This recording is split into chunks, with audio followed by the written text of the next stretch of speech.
የአማርኛ ፊደላትን በቀላሉ መለየት የምትችሉበት እና ማንም አስተማሪ የማይነግራችሁ አንድ ምስጢራዊ ነገር ልንገራችሁ። ዝግጁ ናችሁ?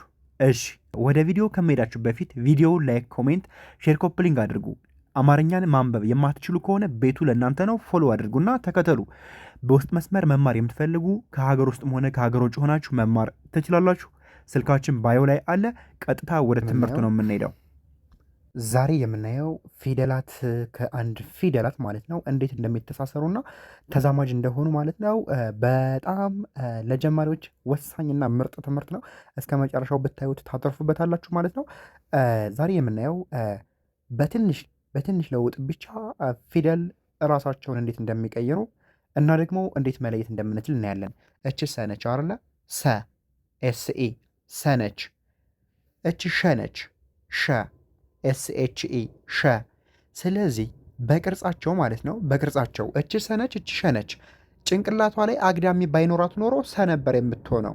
እቺ ደግሞ ጭንቅላቷ ላይ አግዳሚ ቢኖራት ኖሮ ሸ ነበር የምትሆነው። ስለዚህ በትንሽ ለውጥ ብቻ ማለት ነው የፊደላቱ ቅርጽና ስም ተለየ ማለት ነው። በዚህ መልኩ በቀላሉ መለየት ትችላላችሁ። እዚህ ጋር ደግሞ እች ተነች ቲኢ ተ፣ ቸነች ሲኤችኢ ቸ። እዚህ ጋር ደግሞ ባለ አንድ አግዳሚ ነች ተ ባለ አንድ አግዳሚ። ቸ ላይ አንዱ አግዳሚ ባይኖር ኖሮ ተ ነበር የሚሆነው። ከዚህ ላይ ደግሞ ሁለት አግዳሚ ቢሆን ኖሮ ቸ ይሆናል ማለት ነው። ቸ ይሆናል ማለት ነው። እንቀጥል። ከዚህ ላይ ነ ነች ኤንኢ ነ። እቺ ደግሞ ኘ ነች አይደለ ኘ ጂኤንኢ። ስለዚህ እቺ ከላይ ያለችው አግዳሚ ባትኖር ኖሮ ነ ትሆን ነበረ። ከዚህ ላይ ደግሞ ጭንቅላቷ ላይ አግዳሚ ቢኖራት ኖሮ ኘ ትሆን ነበር ማለት ነው። በቀላሉ ማወቅ ትችላላችሁ። ምንም ረጅም መንገድ መሄድ አይጠበቅባችሁም። ከዚህ ላይ ከነች ከ። እዚህ ጋር ደግሞ ኸ። ከ ስንል ኬኢ ነው። ኸ ስንል ደግሞ ኤችኢ ማለት ነው። ስለዚህ ከዚህ ላይ ከላይ ማለት ነው ልክ እንደ ኸ አግዳሚ ቢኖራት ኖሮ ኸ ትሆን ነበር ከ። እቺ ኸ ደግሞ አግዳሚ ባይኖራት ኖሮ ከትሆን ነበር ማለት ነው። ስለዚህ በቀላሉ አንድ ፊደል ከአንድ ፊደል ጋር እያወዳደራችሁ ማወቅ ትችላላችሁ ማለት ነው። እንቀጥል። እቺ ደ ነች ደ ደ። ዲኢ ማለት ነው ጀ ጀኢ።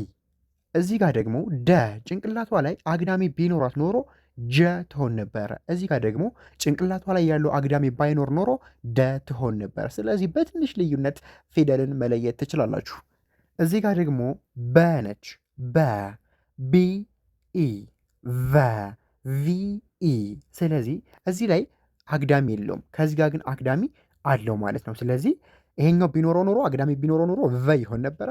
ከዚህ ጋር ደግሞ አግዳሚ ባይኖረው ኖሮ በ ይሆን ነበር። ስለዚህ እች ብቻ ነች ልዩነት የምታደርግባቸው ማለት ነው። ልዩነት የምታደርግባቸው እች አግዳሚዋ ብቻ ነች ማለት ነው። በጣም አሪፍ። ስለዚህ አማርኛን በውስጥ መስመር ደግሞ በኦንላይን ካላችሁበት ቦታ ሆናችሁ መማር የምትፈልጉ ስልካችን ባዮ ላይ አለ፣ አናግሮን። በቀጣይ ደግሞ ሌሎችን ፊደሎች እንደዚሁ እያወዳደርነ በቀላሉ እናያለን ማለት ነው። ደውሉልን። ለአካውንቱ አዲስ ከሆናችሁ ፎሎ አድርጉ። ቪዲዮ ላይ ኮሜንት፣ ሼር፣ ኮፕሊንግ ማድረግ እንዳይረሳ። በቀጣይ ደግሞ ጥሩ ጥሩ ትምህርቶችን ይዘን እንመጣለን። እስከዛው ሰላም ቆዩ።